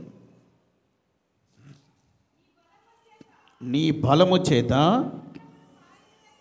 సముద్రమును పాయలుగా చేసితివి, జలములలో భుజంగముల శిరస్సులను నీవు పగలగొట్టితివి. మనం చదువుకున్న ఈ వాక్యములో வாசித்த வேத பகுதியிலே నీ బలము చేత உம்முடைய வல்லமையினாலே సముద్రమును పాయలుగా చేసితివి, சமுத்திரத்தை இரண்டாக பிளந்து జలములలో ఉన్న భుజంగములను వాటి శిరస్సులను పగలగొట్టావు. ஜலத்திலுள்ள வலு சர்ப்பங்களின் தலையை உடைத்தீர். ప్రియమైన దేవుని బిడలారా, பிரியமான தேவஜனமே, ఇక్కడ ప్రభు తన బలము చేత సముద్రాన్ని పాయలుగా చేస్తున్నారు. கர்த்தர் தம்முடைய வல்லமையினாலே சமுத்திரத்தை இரண்டாக ఆ பிளந்தார். జలములలో ఉన్నటువంటి భుజంగముల శిరస్సులని పగలగొడుతున్నాడు ఆయన. ஜலத்துக்குள் இருக்கிறதான வலு சர்ப்பத்தின் தலையை కనుక உடைத்திருக்கிறார். ఆ జలములలో దాగినటువంటి భుజంగమును మనం చూస్తున్నాం. அந்த ஜலத்திற்குள் மறைந்திருக்கிற வலு சர்ப்பங்களை ఫరోను பார்க்கிறோம். గురించి ప్రభు చెప్పారు, அவைகளை குறித்து கர்த்தர் சொன்னார். నైలు నదిలో దాగి ఉన్నటువంటి ఒక పెద్ద ముసలివిను అని చెప్పారు. நைல் நதியில இருக்கிற ஒரு முதலை என்று சொன்னார். ప్రియమైన దేవుని బిడలారా, பிரியமான தேவஜனமே, దాని భుజంగమును ఆయన దాని శిరస్సుని పగలగొట్టాడు ఆయన. அதனுடைய தலையை தேவன் உடைத்திருக்கிறார். కనుక మనకు విరోధముగా వ్యతిరేకముగా నీళ్లలో దాగిన శత్రువుని కూడా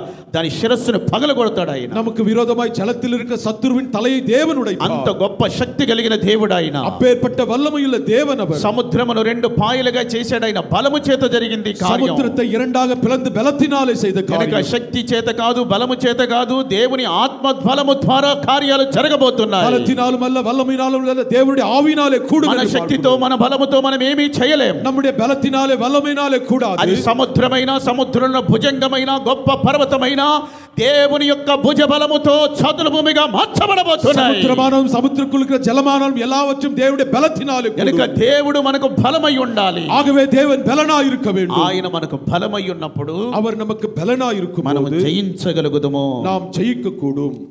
ఒఫ్రా అనేటటువంటి పదాన్ని కూడా అక్కడ మనం చూస్తున్నాం. ఒఫ్రా என்கிற வார்த்தை அங்கே கவனிக்கிறோம். ప్రియమైన దేవుని బిడ్డలారా, ప్రియமான దేవజనమే, యోవాషునకు కలిగినటువంటి ఒఫ్రా, யோவாசுக்கு உண்டான எஃப்ரா. ఒఫ్రా అంటే జింక అని అర్థము. எஃப்ரா என்பதற்கு జింక, మాన్ என்ற அர்த்தம். ఒఫ్రా అనేటటువంటి ఆ పదానికి అర్థము జింక. ఒఫ్రా என்கிற వార్తకి మాన్ என்ற అర్థం. ప్రియమైన దేవుని బిడ్డలారా, ప్రియமான దేవజనమే, జింక అని మనం గమనించినప్పుడు அந்த மானை நாம் பார்க்கும்போது దానికి పాద వేగము ఎక్కువగా ఉంటుంది. அதற்கு கால்கள் விரைவாக வேகமாய் ஓடக்கூடியவைகள். జింక పాద వేగం కలిగి ఉంటుంది. மானானது விரைவாய் ஓடக்கூடியது. అవి చాలా వేగంగా పరిగెత్తగలుగుతాయి. அது விரைவாய் விரைந்து ஓடக்கூடியதா இருக்கிறது. కొండలలో అడవులలో పరిగెత్తగలుగుతాయి. அது மலைகளிலும் காடுகளிலும் ஓடத்தக்கவைகள். కనుక పాద వేగం కలిగినది జింక అంటే. அதனுடைய பாதங்கள் வேகமாய் మన శత్రువుల్ని మనం జయించవలనంటే, நம்முடைய சத்துருவை ஜெயிக்க வேண்டுமானால், మిద్యానీయుల్ని మనం జయించవలనంటే, மிதியானியரை ஜெயிக்க வேண்டுமானால் మనకు పాద వేగం కలిగి ఉండాలి. நம்முடைய வேகமாய் ஓடக்கூடிய பாதங்கள் தேவை. మాకు పాద వేగం మేము కలిగి ఉన్నామనే వాళ్ళంత గట్టిగా హల్లెలూయా అని చెప్పండి. పాద వేగం మనం కలిగి ఉండాలి. நம்முடைய பாதங்கள் வேகமாய் ஓட வேண்டும். పాద వేగం అంటే 10ంటికి ఆరాధన అంటే పాద వేగం కలిగిన వాళ్ళు ఎన్నింటికి వస్తారు? 11ంటికి వస్తారు పాద వేగం కలిగిన వాళ్ళు. జింక పాదవేగం కలిగినది, మానానది విరైవాయి ఓడக்கூடிయது. 10ంటికి ఆరాధన అంటే 9:30కే వచ్చేస్తుంది, అంత పాదవేగం కలిగినది. 10 மணிக்கு ஆராதனை 9:30 மணிக்கே வேகமாய் வரக்கூடியது. కనుక జింక పాదవేగం కలిగినట్టుగా మనం పాదవేగం కలిగి ఉండాలి. மான் கால்களை போல் நாம் இருக்க வேண்டியது அவசியம். దేవుని సన్నిధికి మనం వేగముగా పరిగెత్తే ఒక అనుభవం కలిగి ఉండాలి. தேவ சமூகத்துக்கு விரைந்து ஓடக்கூடிய அனுபவத்தை பெற்றுக்கொள்ள வேண்டும். పాదవేగం లేకపోతే మనం నష్టపోతాం. மான் கால்கள் போல் இல்லாவிட்டால் நஷ்டம் அடைவோம். జింకను వేటాడుతుంటాయి, పులులు సింహాలు వేటాడుతుంటాయి. மான்களை வேட்டையாடுவதற்கு சிங்கங்கள் புலிகளும் எழும்பலாம். అది వాటి నుండి తప్పించుకోవాలి.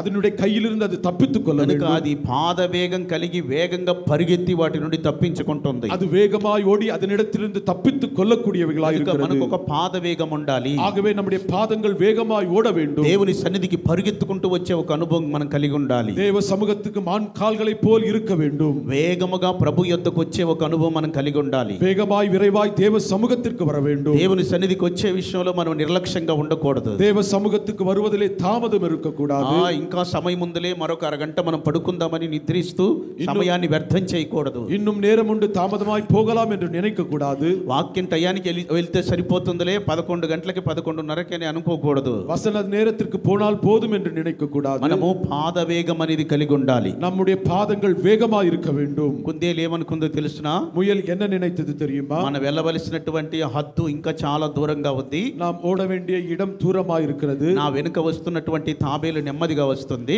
பின்ன வருகிற ஆமை பொறுமையாய் வந்து கொண்டிருக்கிறது. కనుక నేను కొంచెం సేపు ఇక్కడ కూర్చొని నిద్రపోతాను. ஆகவே சில நேரம் இங்கே இளைப்பாறலாம் என்று நினைத்தது. ఆ చెట్టు కింద కూర్చొని నిద్రపోయింది. அந்த மரத்தின் கீழ் உறங்கிக் கொண்டிருந்தது. ఆ తర్వాత నెమ్మదిగా తాబేలు వచ్చి ముందుకు వెళ్ళిపోయింది. ஆமையானது பொறுமையாய் தன்னுடைய இலக்கை சேர்ந்து கொண்டது. అది వెళ్ళి చేరవలసిన చోటికి చేరింది. அது சேர வேண்டிய இடத்திற்கு சேர்ந்து கொண்டது. ఆ తర్వాత కుందేలు నిద్రలేచింది. பிற்பாடு முயல் எழும்பினது. వెనక్కి చూస్తే తాబేలు వెనకాల లేదు. பின்னாக நோக்கி பார்த்தால் அங்கே ஆமை கிடையாது. ఎక్కడికైతే వెళ్ళాలో అక్కడికి వెళ్ళి ఉంది. எங்கே போக வேண்டுமோ அங்கே போய் சேர்ந்தது. అప్పుడు కుందేలు పరిగెత్తుకుంటూ వెళ్ళిపోయింది. முயல் வேகமாய் ஓடினது. అప్పటికే తాబేలు పందెంలో గెలిచింది. அந்த ஆமை தன்னுடைய ஓட்டத்திலே வெற்றி கொண்டதாக. తాబేలుకు పాదవేగం ఉంటుందా?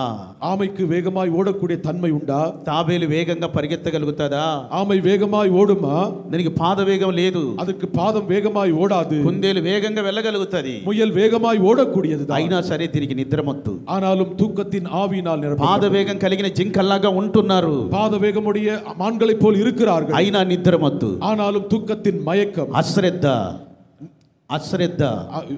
வீணான வார்த்தைகளோடு இருக்கிறார்கள். నిర్విచారము, அசதியா இருக்கிறார்கள். బద్ధకం, சோம்பேறிகளா இருக்கிறார்கள். ఇవన్నీ కలిసి అపజయాల కారణం. இது எல்லாம் வெற்றிக்கு தோல்விகளை నీ உண்டாக்கக்கூடியவைகள். పాదవేగాన్ని తగ్గించేస్తాయి. உன்னுடைய பாதத்தின் வேగத்தை குறைக்கிறது. ఇవి చివరి దినాలు, కడవరి దినాలు, இது கடைசி நாட்களா இருக்கிறது. ప్రభుని ఎదుర్కొనే దినాలు ఇవి. கர்த்தரை எதிர்கொள்ள வேண்டிய நாட்கள். మనం పాదవేగం కలిగిన వారమై ఉండాలి. நம்முடைய பாதங்கள் வேகமாய் இருக்க வேண்டும். దేవుని సన్నిధికి వేగముగా వచ్చే వారమై ఉండాలి. கர்த்தருடைய சமூகத்திற்கு வேகமாய் வர வேண்டும். కనుక మన పాదవేగాన్ని మనం పెంచాలి. நம்முடைய பாதத்தின் வேகத்தை அதிகமாக்க வேண்டும். దేవుని సన్నిధికి మనం ఆతురతతో ఆసక్తితో పరిగెత్తాలి. தேவனுடைய சமூகத்துக்கு வாஞ்சையோடு விருப்பத்தோடு வர வேண்டும். అలాంటి ఒక పాదవేగం కలిగినప్పుడే அப்பேற்பட்ட ஒரு பாதத்தின் வேகம் இருக்கும் మనం போது జయించగలుగుతాము. நாம் ஜெயிக்க கூடியவர்களாய் இருப்போம். మస్తకి వృక్షము కింద ప్రభుదూత కూర్చున్నట్టుగా చూస్తున్నాం. கர்வாலி மரத்தின் கீழே தூதன் உட்கார்ந்ததாய் பார்க்கிறோம். మస్తకి అంటే அந்த கர்வாலி மரம் என்றால் మస్తకి అనేది మనం శుద్ధీకరణ గురించి మనం చెప్పుకోవచ్చు. கர்வாலி மரம் சுத்திகரிப்பை குறித்து ఎందుకు నేను காண்பிக்கப்படுகிறது. శుద్ధీకరణ గురించి చెప్తున్నానంటే ஏன் சுத்திகரிக்கப்பட வேண்டும்? యాకోబు బేతేలుకు బయలుదేరి వెళ్ళాలనుకుని బయలుదేరి వచ్చినప్పుడు யாக்கோபு பேத்தேலுக்கு பிரயாணித்துக் கொண்டிருந்த போது తన దగ్గర ఉన్న వాళ్ళందరినీ పిలిచారు. தன்னிடத்தில் இருந்த எல்லோரையும் அழைத்துக் கொண்டார். మీ దగ్గర ఉన్న అన్ని దేవతలన్నీ పారవేయండి, உங்களிடத்தில் இருக்க அந்நிய சொரூபங்களை போட்டு விடுங்கள், మీ వస్త్రములు మార్చుకోండి, உங்களுடைய వస్త్రங்களை மாற்றிக் கொள்ளுங்கள், మిమ్మల్ని మీరు శుద్ధీకరించుకోండి. உங்களை சுத்திகரித்துக் கொள்ளுங்கள். అక్కడ మస్తకి వృక్షము కింద அங்கே கர்வாலி மரத்தின் கீழே వారి దగ్గర ఉన్నటువంటివన్నీ వాళ్ళు తీసి అక్కడ పాతి పెట్టారు. அவர்களிடத்தில் எல்லா பொன் ஆபரணத்தையும் அங்கே புதைத்து వారి வைத்தார்கள். దగ్గర ఉండకూడనివన్నీ తీసి అక్కడ పాతి పెట్టారు. அவர்களிடத்தில் வைத்துக் கொள்ள வேண்டிய இல்லாத எல்லாவற்றையும் புதைத்து వారి வைத்தார்கள். చెవుల్లో ముక్కుల్లో ఉన్న పోగులన్నీ తీసి అక్కడ పాతి పెట్టారు. காதணிகள் எல்லாவற்றையும் கலற்றி அங்கே புதைத்து గృహ வைத்தார்கள். దేవతలు అన్ని దేవతలన్నీ మస్తకి వృక్షం కింద పాతి పెట్టారు. புற ஜாதியாருடைய தேவதைகளை அங்கே புதைத்து வைத்தார்கள். వాళ్ళు తమ్మును తాము శుద్ధీకరించుకున్నారు అక్కడ. தங்களை தாங்களே சுத்திகரித்துக் கொண்டார்கள். కనుక మనల్ని మనం శుద్ధీకరించుకోవాలి. ஆகவே நம்மை நாம் சுத்திகரித்துக் கொள்ள வேண்டும். మనల్ని మనం పరిశుద్ధపరచుకోవాలి. நம்மை நாம் பரிசுத்தமாக்கிக் கொள்ள வேண்டும். మనం పరిశుద్ధపరచుకున్నప్పుడే శత్రువుని జయించగలుగుతాం. நாம் பரிசுத்தமாக்கிக் கொள்ளும் போதுதான் சத்துருவை ஜெயிக்க முடியும். మనలో పరిశుద్ధత లేకపోతే శత్రువుని జయించలేము. பரிசுத்தம் இல்லாமல் சத்துருவை ஜெயிக்க முடியும். మనలో పరిశుద్ధత ఉంటేనే మనం జయించగలుగుతాం. நமக்குள் பரிசுத்தம் இருக்கும்போது சத்துருவை ஜெயிக்கலாம். అపవిత్రత మనలో ఉంటే అపజయం కలుగుతుంది. அசுத்தம் நமக்குள் இருக்கும்போது நமக்கு பகை உண்டாகும். శపితమైనది ఆకాను దాచిపెట్టుకొని ఉన్నాడు. இருக்கக்கூடாத ஆகான் ஒளித்துக் கொண்டு வைத்துக் கொண்டார். అందుకే ఇశ్రాయేలుకి అపజయం కలిగింది. ஆகவே இஸ்ரவேல் மக்களுக்கு அங்கே தோல்வி உண்டானது. కనుక ప్రియమైన దేవుని బిడ్డలారా, ஆகவே பிரியமான தேவ ஜனமே, మనం అపవిత్రమైనది ఏది మనలో ఉంచుకోకూడదు. அசுத்தமானவைகளை நாம் வைத்துக் கொள்ளக்கூடாது. మస్తకి వృక్షం కింద వాటన్నిటిని పాతి పెట్టాలి. கர்வாலி மரத்தின் கீழ் அவை எல்லாவற்றையும் புதைக்க మనల్ని வேண்டும். మనం పరిశుద్ధపరచుకోవాలి, நம்மை நாம் சுத்திகரித்துக் கொள்ள வேண்டும். పవిత్రపరచుకోవాలి. பரிசுத்தமாக்கிக் கொள்ள வேண்டும். పరిశుద్ధపరచుకున్నప్పుడే జయం పొందగలుగుతాం. பரிசுத்தமாக்கிக் கொள்ளும் போது ஜெயித்துக் అప్పుడే கொள்ளலாம். విజయాన్ని పొందగలుగుతాం. அப்போது நாம் ஜெய ஜீவிதத்தை செய்யலாம். మస్తకి గురించి మరొక మాట చెప్పాలి. கர்வாலி மரத்தை குறித்து மற்றொரு வார்த்தை பார்க்கலாம். అబ్షాలోము దావీదు మీద యుద్ధం ప్రకటించి యుద్ధానికి వెళ్ళినప్పుడు அப்சலோம் தாவீதின் மீது யுத்தத்திற்கு போன போது కంచెరగాడిద మీద ఆయన ప్రయాణం చేస్తున్నారు. கழுதையின் மீது அவன் பிரயாணித்துக் கொண்டிருந்தான். కొన్ని చెట్ల కొమ్మలు గుబురుగా ఉండిపోయినాయి. சில மரத்தினுடைய கிளைகள் அங்கே அடர்த்தியா இருந்தது. ఆ చెట్ల కొమ్మలు గుబురుగా ఉండి అల్లుకున్న ప్రాంతంలో నుండి ఆయన వెళ్ళిపోవాల్సి వచ్చింది. அடர்த்தியா இருந்த அந்த வழியின் மத்தியிலே அவன் போக ఆ வேண்டியிருந்தது. కంచెరగాడిద మీద వేగంగా వెళ్ళిపోతూ ఉన్నాడు ఆయన. கழுதையின் மீது வேகமாய் ஓடிக்கொண்டிருந்த ఆ போது వేగానికి ఆయన బాగా జుట్టు పెంచుకున్నాడు. బాగా జుట్టు పెంచుకుంటాడు అబ్షాలోం. அவனுடைய தலை கூந்தல் அதிகமாய் இருந்தபடியினாலே ఆ గాలికి ఆ జుట్టు వెళ్ళి ఆ మస్తకి వృక్షం యొక్క కొమ్మలకు తగులుకుంది. அந்த காற்றிற்கு அந்த கூந்தலானது அந்த கர்வாலி மரத்திலே சிக்கிக் கொண்டது. ఆయన జుట్టు పోయి కొమ్మలకు తగులుకున్నప్పుడు ఆయన పైన వేలాడుతూ కనబడ్డాడు. அவனுடைய முடி அந்த மரத்திலே மாட்டிக்கொண்டதனால் சிக்கிக் கொண்டு அங்கே தொங்கிக் கொண்டிருந்தான். ఆయన కింద ఉన్న కంచెరగాడిద ఏమైంది? அவனுடைய கழுதையானது என்னானது? అది పారిపోయింది. அவனை விட்டு ஓடி போனது.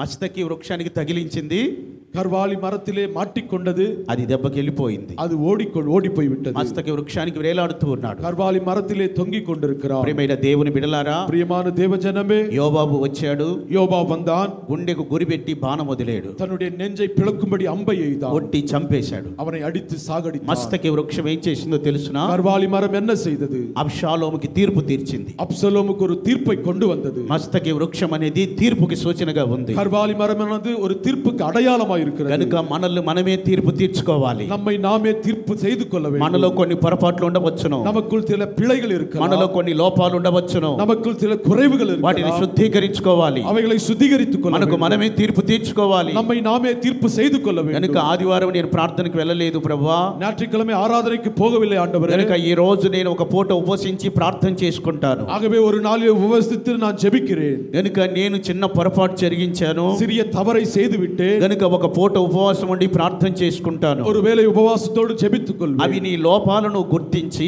அப்படி உன்னுடைய பிழைகளை எல்லாம் நினைவு వాటి கூர்ந்து కొరకు నిన్ను నీవే తీర్పు తీర్చుకోవటం అది. அவைகளுக்காக உன்னை நீயே தீர்ப்பு செய்து கொள்வது. అలా తీర్పు తీర్చుకుంటే அப்படி தீர்த்து கொண்டால் న్యాయ తీర్పులోకి రాకుండా తప్పించబడతావు. நியாய தீர்ப்புக்குள் நிற்காமல் நீ தப்பித்துக் கொள்ளலாம். కనుక మనల్ని మనమే తీర్పు తీర్చుకోవాలి. நம்மை நாமே தீர்ப்பு செய்து கொள்ள అప్పుడే வேண்டும். మన లోపాలు సరి చేయబడతాయి. நம்முடைய தவறுகள் எல்லாம் சரி ఆ செய்யப்படும். తర్వాత మన మిథ్యానీయులు జయించవచ్చు. பிற்பாடு மிதியானியர்களை கூடியவர்களை நாம் ஜெயிக்கலாம். ప్రియమైన దేవుని బిడ్డలారా, பிரியமான தேவ ஜனமே, గిద్యోను అనే పేరుకు అర్థం ఏంటంటే கிதியோன் என்கிற பெயருக்கு அர்த்தம் என்ன? పడద్రోయువాడు. அவன் தள்ளப்பட செய்யக்கூடியவன். గిద్యోను అంటే పడద్రోయువాడు.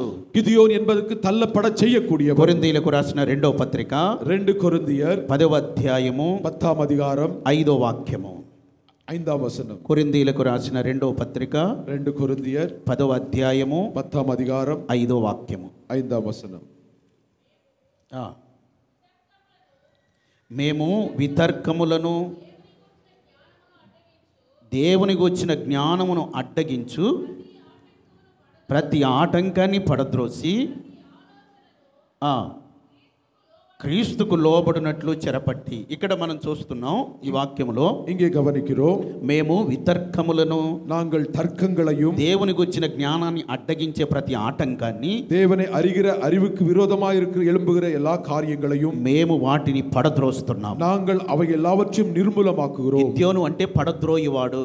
கிதியோன் என்பதற்கு நிர்மூலமாக்குகிறவன். మనం ఏం పడద్రోయాలి? நாம் ఎதை నిర్మూలమాக்க வேண்டும்? వితర్కములను పడద్రోయాలి. తర్కంகளை నిర్మూలమాக்க வேண்டும். ప్రతి దానికి తర్కం, ஒவ்வொரு காரியத்துக்கும் தர்க்கங்கள் ప్రతి செய்வது, దానికి వితర్కం, ஒவ்வொரு காரியத்துக்கும் விரோதமாய் பேசுவது, వెత్తెడు స్థలం దగ్గర తర్కాలు, ஒரு சின்ன இடத்திற்கு தர்க்கங்கள் நடைபெறுகிறது, కొంచెం ధనము దగ్గర గొడవలు, సమస్యలు, சிறிய பணத்திற்கு சண்டைகளும் பிரச்சனைகளும் உண்டாகிறது. వితర్కములన్నిటినీ పడద్రోయాలి. தர்க்கங்கள் எல்லாவற்றையும் உடைக்க வேண்டும். జ్ఞానమునకు విరోధముగా, దేవుని గురించిన జ్ఞానానికి విరోధముగా అడ్డగించే ప్రతి కార్యాన్ని పడద్రోయాలి. தேவனை அறிகிற அறிவுக்கு விரோதமாய் எழும்புகிற எல்லா மேட்டிமையை అలా நிர்மூலமாக்க, పడద్రోయి వారమై ఉండాలి. அப்படி நிர்மூலமாக்க கூடியவர்களாய் இருக்க గిద్యోను வேண்டும். అంటే పడద్రోయివాడు. கிதியோன் என்பது நிர்மூலமாக்க கூடியவனாய் இருக்கிறார். వాళ్ళు బయలుకు బలిపీఠాన్ని కట్టారు. அவர்கள் பாகாலுக்கு பலிபீடத்தை గిద్యోను கட்டினார்கள். దాన్ని పడదోశాడు రాత్రిపూట వెళ్ళి. கிதியோன் அதை இரவிலே அதை நிர்மூலமாக்கினார். 10 మందిని తీసుకొని వెళ్ళి దాన్ని పడద్రోశాడు. 10 பேரை கொண்டு போய் அதை 10 நிர்மூலமாக்கினார். మంది అంటే 10 ఆజ్ఞలై ఉన్నవి. 10 பேர் என்பது 10 கட்டளைக்கு దేవుని ఆజ్ఞల మార్గంలో మనం వెళితే, தேவனுடைய கட்டளையின்படி நாம் போகும்போது బయలు కట్టిన విగ్రహాలు బలిపీఠాలని పడద్రోయగలుగుతాం. பாகாலுடைய பலிபீடங்களை ఇడికக்கூடிయవர்களாய் కనుక దేవునికి విరోధముగా, దేవుని ప్రజలకు విరోధముగా ఉంటున్నటువంటి ప్రతి కార్యాన్ని పడద్రోయాలి. தேவனுக்கும் தேவனுடைய ஜனங்களுக்கு விரோதமாக இருக்கிற எல்லா காரியத்தையும் இடித்து போட வேண்டும். కనుక గిద్యోను అంటే పడద్రోయువాడు. கிதியோன் என்றால் நிர்மூலமாக்கக்கூடியவன். ఆయన మనష్షే గోత్రానికి సంబంధించిన వాడు. அவர் மனாசே கோத்திரத்துக்குடையவராய் இருக்கிறார். మనష్షే అంటే మరచుట అని అర్థం. மனாசே என்பதற்கு மறதி என்ற அர்த்தம். మనష్షే అంటే మరచుట. மனாசே என்பது மறதி என்ற మనం அர்த்தம். ఏం మరవాలి? நாம் எதை மறக்க வேண்டும்? మనష్షే పుట్టినప్పుడు యోసేపు ఏం చెప్పాడో తెలుసునా? மனாசே பிறந்தபோது யோசேப்பு என்ன சொன்னார்? నా సమస్త బాధను, என்னுடைய எல்லா துன்பத்தையும் నా తండ్రి ఇంటిని దేవుడు మరచునట్లుగా చేశాడు. என்னுடைய தகப்பன் வீட்டை தேவன் மறக்கும்படி செய்தார். ఆ మాట చెప్పి మనష్షే అని తన కుమారునికి పేరు పెట్టాడు. அந்த வார்த்தை சொல்லி மனாசே என்று பெயர் வைத்தார். నాకు కలిగిన సమస్త బాధను నేను మర్చిపోయాను. எனக்கு உண்டான எல்லா துன்பத்தையும் மறந்தேன். నా తండ్రి ఇంటిని నేను మర్చిపోయాను. என்னுடைய தகப்பன் வீட்டை மறந்தேன். ఏలయనగా దేవుడు నాకు కుమారునిచ్చాడు. ஏனென்றால் எனக்கு தேவன் ஒரு குமாரனை కనుక கொடுத்தார். ఇతని పేరు మనష్షే. ஆகவே இவனுடைய பெயர் மனாசே. మనష్షే అంటే మరచుట.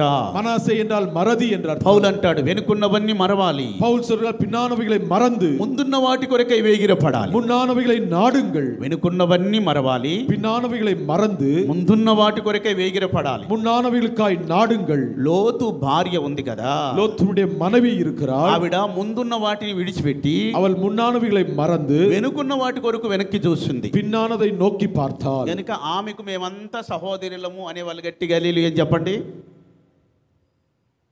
వింటున్నారా?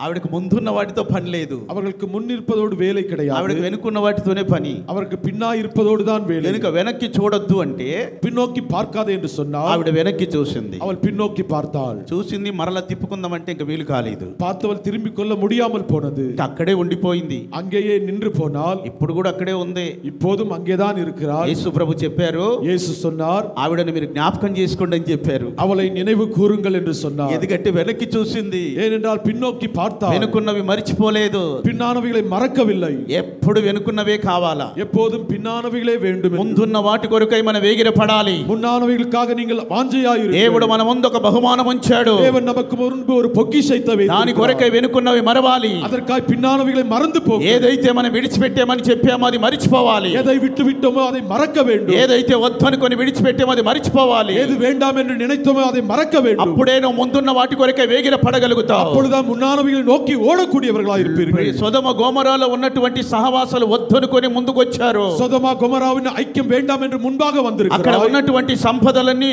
పాపముతో నిండినవి గనుక వాటిని విడిచిపెట్టి ముందుకొచ్చారు. அங்கே இருக்கிற ஐஸ்வர்யம் பாவத்தினால் நிறைந்தது என்று முன்னோக்கி வந்தார். మరలా తిరిగి వెనక్కి చూసింది. பின்னிட்டு பார்த்தாள். గనుకనే ప్రియమైన దేవుని బిడ్డలారా, ప్రియமான தேவ பிள்ளையே, అక్కడే ఒక ఉప్పు స్తంభంగా మారిపోయింది. அங்கே ఉప్పు స్తంభமாய் நின்று போனார். గనుక వెనుకున్న వాటి కొరకై మనం ప్రాకులాడవద్దు. ஆகவே பின்னானவைகளை நோக்கி பார்க்காதே. మనం విడిచిపెట్టిన వాటి కొరకై మరలా వెనుదిరగద్దు. விட்டு விட்ட காரியங்களை நோக்கி பார்க்காதே. ఒకసారి వద్దు అనుకొని వచ్చాము, ஒரு ముறை வேண்டாம் என்று விட்டு விட்டாய். తిరిగి మరలా అక్కడికే వెళ్ళి కూర్చోవద్దు. மீண்டுமாய் அதையே நோக்கி போகாதே. ఆ సహవాసం వద్దు అనుకొని వచ్చాం, அந்த ஐக்கியம் வேண்டாம் என்று வந்தாய். తిరిగి మరలా సహవాసానికి వెళ్ళొద్దు. மறுபடியும் அதே ஐக்கியத்திற்குள் போகாதே. అలా వెళ్ళినట్లయితే ఏం జరుగుతుంది? அப்படி போனால் என்ன நடைபெறும்? కుక్క తన వాంతికి తిరిగినట్లుగా అవుతుంది. நாய் கக்கினதை నక్కக்கூடியதாய் కనుక అది అపవిత్రమైన జంతువు. அது அசுத்தமான மிருகமாய் இருக்கிறது. కుక్కలు దేవుని రాజ్యములో ప్రవేశింపవని వాక్యంలో రాయబడింది. நாய்கள் பரலோக ராஜ்யத்திற்குள் பிரவேசிக்காது. గనుకనే వెనుకున్న వాటి కొరకై వేగిరపడద్దు. ஆகவே பின்னானவைகளை நோக்கி பார்க்காதே. ముందున్న వాటి కొరకై వేగిరపడండి. முன்னானவைகளை நோக்கி பார். మన ముందు క్రీస్తున్నాడు. நம் முன்பு இயேசு இருக்கிறார். యేసయ్య సింహాసనం ఉన్నది. அவருடைய சிங்காசனம் இருக்கிறது. దాని కొరకై వేగిరపడండి. அதற்காய் வேகமாய் ஓடுவாயாக. ఆయన మనష్షే గోత్రానికి సంబంధించిన அவர் மனாசே கோத்திரத்திற்குடையவனாய் இருந்தார். తన కుటుంబంలో కనిష్ఠుడు. அவருடைய குடும்பத்திலே சிறியவனாய் இருந்தார். ఆయన చిన్నవాడు. அவன் சிறியவனாய் இருக்கிறார். చిన్న బిడ్డవలే మనం తగ్గించుకోవాలి. சிறிய குமாரனை போல் நம்மை தாழ்த்த வேண்டும். అట్టి వారే పరలోక రాజ్యంలో ప్రవేశిస్తారు. அப்பேற்பட்டவர்கள் பரலோக ராஜ்யத்திற்குள் பிரவேசிப்பார்கள். కనుక మనం చిన్న బిడ్డవలే మనల్ని మనం తగ్గించుకోవాలి. ஆகவே சிறு பிள்ளையை போல் நம்மை நாம் தாழ்த்த வேண்டியது அவசியம். ఆయన గానుగ చాటున ఉండి அவன் ஆலையின் மறைவிலே மறைந்து గోధుమలని దుల్లగొట్టుకొనుచున్నాడు. கோதுமைகளை அடித்துக் கொண்டிருந்தான். గానుగా ஆலை గానుగా ஆலை என்று பார்க்கிறோம். ప్రియమైన దేవుని బిడ్డలారా, பிரியமான தேவ ஜனமே, గెచ్చమనే ఆ పేరుకు అర్థం ఏంటంటే గానుగా అని అర్థం. గెత్సెమనే என்கிற அந்த இடத்திற்கு ஆலை என்ற அர்த்தம். గెచ్చమనే తోటలో యేసు ప్రభు ప్రార్థించాడు కదా. గెత్సెమనే తోటத்திலே இயேசு ஜெபித்துக் கொண்டிருந்தார். ఆ గెచ్చమని అనే పేరుకు అర్థం ఏంటంటే నూనె గానుగా అని అర్థం. அந்த గెత్సెమనే என்கிற அந்த இடத்திற்கு ఆలైகள், ఎన్నెయ్ ఆలైகள் என்ற అర్థం. గనుక ఆ గెచ్చమనేది నూనె గాను గనుక అది శ్రమలకి సూచనగా ఉంటుంది. அந்த இடமானது எண்ணெய்க்கு ஆலையாய் இருந்தபடினாலே గెచ్చమనేలో యేసు ప్రభు వేదనతో ప్రార్థించిన అనుభవం అది. గెత్సెమనే తోటத்திலே தேவன் வேதனையோடு ஜெபித்துக் கொண்டிருந்தார். గెచ్చమనే తోటలో ఆయన చెమట రక్త బిందువుగా మారింది. గెత్సెమనే తోటத்தில் அவருடைய வேர்வை ரத்தமாய் மாறினது. ఇప్పుడు గిద్యోను గానుగ చాటున ఉన్నాడు. గిదియోను அங்க ஆலைக்கு மறைவாய் மறைந்து అనగా கொண்டிருந்தார். గెచ్చమనే ఒక అనుభవానికి ఆయన రాగలిగాడు. அவன் గెత్సెమనే అనుభవத்திற்கு வந்திருந்தார். మనమంతా గెచ్చమనే అనుభవానికి రావాలి. நாம் அனைவரும் గెత్సెమనే అనుభవத்திற்குள் வர வேண்டும். గెచ్చమనే అనుభవానికి రాకపోతే సాతాన్ని జయించలేము. గెత్సెమనే అనుభవத்திற்கு వరాவிட்டால் సాతాனை జయించ యేసు ప్రభు అపవాదిని జయించడం కొరకే గెచ్చమనేకి వచ్చాడు. యేసు పిశాచை జయించుம்படியாக గెత్సెమనే తోటத்தில் ఆయన మెలకువతో ప్రార్థించాడు. அவர் விழித்திருந்து ஜெபித்துக் கொண்டிருந்தார். ఆతురతతో ప్రార్థించాడు. వేదనயோடு ஜெபித்தார். ఎంతో వేదన పడి ప్రార్థించాడు. அவர் துக்கத்தோடு ஜெபித்துக் கொண்டிருந்தார். గనుక ఆయన చెమట రక్త బిందువుగా మారింది. அவருடைய வேர்வை ரத்தமாய் மாறினது. ఆయన చెమట రక్త బిందువుగా నేలపడి మారిపోయింది. அவருடைய வேர்வை ரத்தமாய் மாறினது. ఆ నేల ఆయన రక్తంతో తడపబడింది. அந்த மண்ணானது ரத்தத்தினால் தொடப்பட்டது. ఎందుకు ఆయన రక్తం నేల తడపబడింది? ஏன் அவருடைய ரத்தம் பூமியிலே சிந்தப்பட்டது? మొదట పుట్టినటువంటి మానవునితో దేవుడు చెప్పాడు, முதல் மனிதனோடு இயேசு சொன்ன வார்த்தை, మట్టిలో నుండి తీయబడ్డావు, తిరిగి మట్టికి మన్నైపోతావు. நீ மண்ணிலிருந்து எடுக்கப்பட்டாய், மறுபடியும் மண்ணாய் மாறுவாய். కనుక మానవుడు మట్టిలో మరుగై ఉన్నాడు. ஆகவே மனிதன் மண்ணிலே காணப்படுகிறான். మట్టిలో మరుగై ఉన్న మానవుని బయటకు తీయాలి. மண்ணிலே மறைந்திருக்கிற மனிதன் வெளியே வர வேண்டும். మట్టిలో మన్నైన మానవుని బయటకు తీయట కొరకే மண்ணிலே மறைந்திருக்கிற మనిదన్ వెలివరుము. యేసు ప్రభు రక్తమును కార్చి ఉన్నాడు. యేసు రక్తத்தை சிந்தினார். ఆయన రక్తముతో మట్టిని తడిపాడు. அந்த ரத்தத்தினால் மண்ணை துளைத்தார். యేసయ్య రక్తము బట్టి ఈ నేలను ఎప్పుడైతే తాకినో, యేసుడే రక్తத்தை இந்த மண்ணு தொட்டபோது మట్టిలో మరుగైన మనుషుడు మహిమను ధరించుకొని లేపబడ్డాడు. மறைந்திருக்கிற மனிதன் மகிமையாய் எழும்பினார். క్రీస్తు రక్తమే మనకు విడుదల ఇచ్చెను. கிறிஸ்துடைய ரத்தம் விடுதலை உண்டாக்கினது. గెత్సెమనే యొక్క మర్మము. இதுதான் கெத்செமனே தோட்டத்தின் மர்மமாய் இருக்கிறது. ఆయన చెమట రక్త బిందువుగా మారింది. அவருடைய ரத்தம் வேர்வையாய் மாறினது. వేదనతో ప్రార్థించెను. வேதனையோடு ஜெபித்தார். కనుక ప్రియమైన దేవుని బిడ్డలారా, ஆகவே பிரியமான தேவஜனமே, గిద్యోను ఇశ్రాయేలుకు జయమివ్వాలి. గిదియోను ఇశ్రాయేలుకు జయத்தை కనుక உண்டாக்கினார். గానుగ చాటికి రాగలిగాడు. ஆலையின் மறைவிலே வர ఆ வேண்டும். గానుగ చాటున ఆయన ఉన్నాడు. அந்த ஆலையின் மறைவிலே అది வந்தான். గెత్సెమనే అనుభవం. అది அது கெத்செமனே அனுபவமாய் ఆయన இருந்தது. గోధుమలు తుల్లగొడుతున్నాడు. அவன் கோதுமையை அடித்துக் கொண்டிருந்தான். గోధుమలను తుల్లగొట్టుచున్నారు. கோதுமையை போரடித்தான். నేను నిన్న ఆదివారం నేను గోధుమల గురించి మీకు బోధించున్నాను. கடந்த வாரத்திலே கோதுமை மணியை குறித்து சொன்னேன். గోధుమలు అనేది దేవుని రాజ్య సంబంధులని చెప్పాను. கோதுமை என்பது தேவனுடைய ராஜ்யத்தின் சம்பந்தமாய் తుల్లగొట్టుచున్నది దేవుని రాజ్య సంబంధమైన కార్యములు. గిదియోను போரடிப்பது தேவனுடைய ராஜ்யத்தின் காரியங்கள். கூறியவர்களாய் ఇది இருக்கிறது. గెత్సెమనే తోట, ఇది దేవుని సంఘం. இது கெத்செமனே தோட்டம் என்கிற தேவனுடைய சபை. ఈ సంఘం కొరకై యేసయ్య వేదనతో ప్రార్థించాడు. சபைக்காய் தேவன் வேதனையோடு ఈ ஜெபிக்கிறார். సంఘం కొరకై రక్తము కార్చాడు ఆయన. இந்த சபைக்காய் தேவன் ரத்தம் சிந்தினார். ఇక్కడ మీరు ఏమి తుల్లగొట్టాలి? இங்கே நீ எதை போரடிக்க ఇక్కడ வேண்டும்? మీరు గోధుమలు తుల్లగొట్టాలి. இங்கே கோதுமையை போரடிக்க దేవుని வேண்டும். రాజ్య సంబంధమైన వాటిని తుల్లగొట్టుకోవాలి. தேவனுடைய ராஜ்யத்தின் சம்பந்தமானதை போரடிக்க வேண்டும். పురుగులు తుల్లగొట్టవద్దు. பதரை போரடிக்காதே. దుష్ట కార్యాలు తుల్లగొట్టవద్దు. துர்மார்க்கமான காரியத்தை போரடிக்காதே. గోధుమలు తుల్లగొట్టాలి. கோதுமையை போரடிக்க దేవుని வேண்டும். రాజ్య సంబంధమైన కార్యములు తుల్లగొట్టాలి. தேவனுடைய ராஜ்யத்தின் சம்பந்தமான காரியத்தை దేవుని போரடி. రాజ్య సంబంధమైన ప్రకటనలు పొందాలి. ராஜ்யத்தின் சம்பந்தமான காரியங்களை அடைய దేవుని வேண்டும். రాజ్య సంబంధమైన ఉపదేశం పొందాలి. தேவனுடைய ராஜ்யத்தின் உபதேசத்தை பெற்றுக்கொள்ள దేవుని வேண்டும். రాజ్యం కొరకై సిద్ధపడే ఉపదేశం పొందాలి. தேவனுடைய ராஜ்யத்திற்காக ஆயத்தமாகிற உபதேசத்தை ప్రభు రాకడలో பெற்றுக்கொள்ள. కొనిపోబడే ఉపదేశం పొందాలి. தேவனுடைய ராஜ்யத்திற்காக எடுத்துக்கொள்ளக்கூடிய உபதேசம். నూతన యెరూషలేము సియోను కొరకు సిద్ధపడే ఉపదేశం పొందాలి. புதிய எருசலேம் சீயோனுக்காய் ஆயத்தமாகு. ఇలాంటి గోధుమలు తుల్లగొట్టాలి. ఇక్కడ இப்பேற்பட்ட கோதுமை போரடிக்க ఇక్కడ வேண்டும். గురుగులు తుల్లగొట్టవద్దు. பதரை போரடிக்காதே. గురుగులు కట్టలు కట్టి అగ్నిగుండంలో పడవేయబడతాయి. பதரை அக்கினியிலே போடுவார்கள். కనుక మనం అగ్నిగుండానికి సంబంధించిన వారం కాదు.